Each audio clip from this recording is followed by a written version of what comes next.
ako yung mga journalist ko na kaibigan, at saka yung ibang mga Oo kaibigan nga, may namin ni mga JC sa mainstream media, 'pag sinasabing si Rolando D yung anak ni Rolando Navarrete, sinasabi ko, hindi, si nakagawa ka na ng Rolando D. pangalan. Lagi ko sinasabi si Rolando D, okey? Para sa akin, siyempre iba yung ano Mm. niya, iba rin yung point of view ni Rolando diyan, iba na yung siyempre very respectful 'yan. Pero para sa akin, sabi ko si Mm. Rolando D na 'yan. Dapat alisin niyo na yung kung yung add-on na yun kasi wala na, 'di ba? Ginawa niya na yung pangalan niya, 'di ba? He's carving out his own name, he's carving out his own reputation.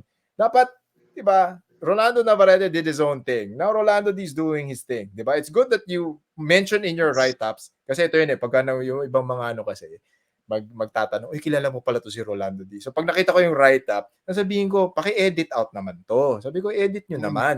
Sabihin niyo na Rolando D is ganyan." Hindi yung laging nakaakibat yung 'di ba? Ay, syempre may opinion si ano diyan, syempre dahil syempre tatay niya yun. Pero sa akin Oo. kasi sabi ko, let's all put things in perspective. Let's all put things na this guy did his own shit. Sabi ko, this guy is doing his own shit, 'di ba? Let's separate these.